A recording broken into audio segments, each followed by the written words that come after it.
वो मैं बता चुका हूँ। सर, किसानों पर लाठीचार्ज की जांच होगी क्या?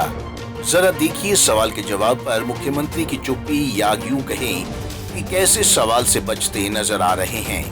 आप तस्वीरों के माध्यम से साफ तौर से देख सकते हैं, और वो भी तब जब उनके साथ खड़े दुष्यंत चौटाला बीती 10 सितंबर को किसानों पर हुई लाठीचार्ज मामले में जांच की बात कह चुके हैं। बावजूद इसके सीएम खट्टर दुष्यंत चौटाला के सामने ही इस मुद्दे पर चुप्पी साध गए।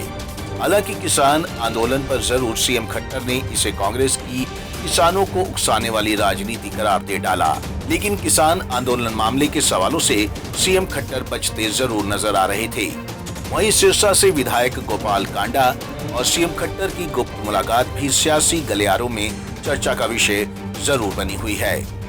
दरअसल किसानों पर लाठीचार्ज के बाद से ही दुष्यंत चौटाला पर किसान नेताओं ने दुष्यंत चौटाला पर भाजपा से समर्थन वापिस को लेकर दबाव बनाया है, और कांडा और सीएम की मुलाकात भी इस राजनीतिक घटनाक्रम पर अहम मानी जा रही है। हालांकि सीएम खट्टर ने कांडा से मुलाकात को शिष्टाचार बैठक के अलावा ज्यादा कुछ नहीं कहा, लेकिन ये पहला मौका था जब सीएम खट्टर के साथ गुरुग्राम में पहली बार कांडा ने इस तरह से मुलाकात की हो।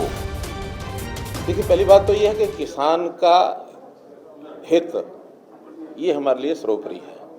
प्रधानमंत्री जी ने कहा कि किसान की आय किस प्रकार से डबल हो, तो डबल आय के लिए बहुत से प्रावधान किए गए हैं, बहुत सी चीज़ें लागू हो गई हैं, बहुत सी चीज़ें लागू करनी हैं। तो ये 2022 तक किसान की आय डबल होगी, ऐसा हमारा विश्वास है। उसी में चाहे वो लगातार एमएसपी बढ़ रही है, और जो पहले की तुलना में उसके बढ़ने की गति बहुत ज़्यादा बनी है, उसी में ये जो 3 अध्यादेश की जो बात आई है, जो बिल बन चुका है, एक्ट बन चुका है, उस एक्ट की बात आई है, उसकी इम्प्लीमेंटेशन की बात आई है। इसमें कुछ भ्रम फैलाने की जो बात की गई है, पॉलिटिकल जिसको कहना चाहिए कि अपना एजेंडा लेकर के, खास करके कांग्रेस ने इसको हवा देने की बात की है। मैं इतना ही पूछना चाहूँगा कांग्रेस के नेताओं से कि जब उनकी सरकार थी, चाहे केंद्र में थी, चाहे हरियाणा में थी, वो 2009 से लेकर 2014 तक जो चर्चाएं उस समय चली थी, ये सारे जितने आज एक्ट बनाए जा रहे हैं, इनकी भूमिका उस समय बनी हुई थी।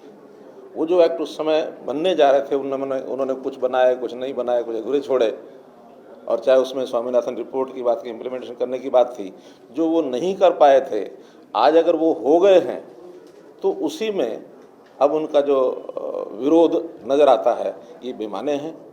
ये तो एक प्रकार का राजनीतिक हेतु ध्यान में रख करके आलोचनाओं का जो विषय वो कर रहे हैं। सभी बातें किसान के हित में हैं, और किसान हित में होने वाली बातें उनको सबको हम लागू करेंगे। लाठीचार्ज की जांच होगी सर? लाठीचार्ज की जांच होगी क्या? वो मैं बता चुका हूँ। बहरहाल अब देखना ये होगा कि किसानों पर हुए लाठीचार्ज पर भाजपा क्या सफाई देती है, और आने वाले समय में दुष्यंत भाजपा पार्टी से इस्तीफा देते हैं या नहीं। पंजाब केसरी टीवी चंडीगढ़ के लिए गुरुग्राम से नीरज वशिष्ठ की रिपोर्ट।